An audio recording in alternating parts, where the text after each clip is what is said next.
But my story is probably like a lot of your stories, for those of you who've got haemochromatosis.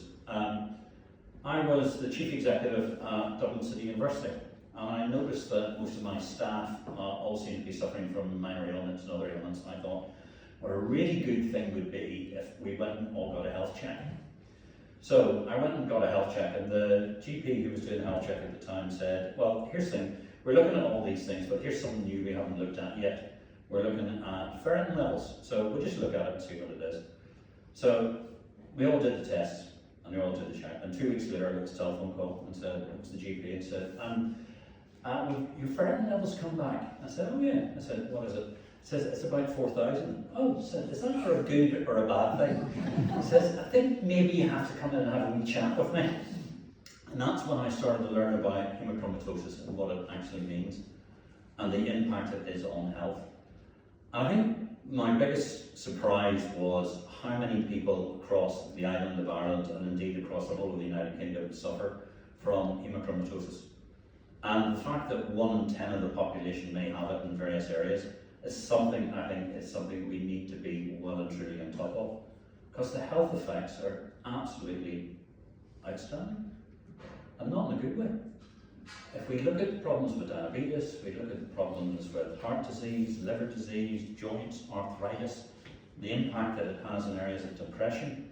You know, it's depressing enough to be a politician at the best of times, but discovering that you've got haemochromatosis as well. I was trying haemochromatosis, you know.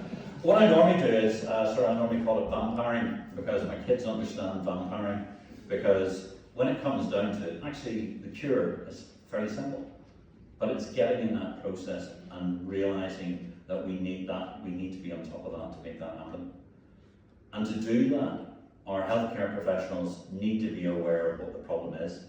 And one of the things we need to do, and I was very pleased to hear the Minister's remarks, and bearing in mind I will be whispering very loudly in his other ear about the fact that I think we should be pushing for more and more testing across Northern Ireland. And I think the important piece is about population testing. We have to do that, because if we're not going to do that, how are we going to realise what the problem is going to be? And the problem is there. And there's no point in fronting up sort of 2 or 3 years in, when you've got very high ferritin levels and you've got comorbidities dealing with sort of either diabetes or sort of liver disease, and the doctor then or consultant says, oh, actually this has been caused by high ferritin levels. If we would have known this a bit earlier, we could have dealt with it. That's not what we need to be doing. It needs to be getting sorted out now. So on that point, here you have a champion. Not only am I the Deputy Speaker, I also have the joy of being able to speak directly into the Health Minister's ear. I appointed the last one.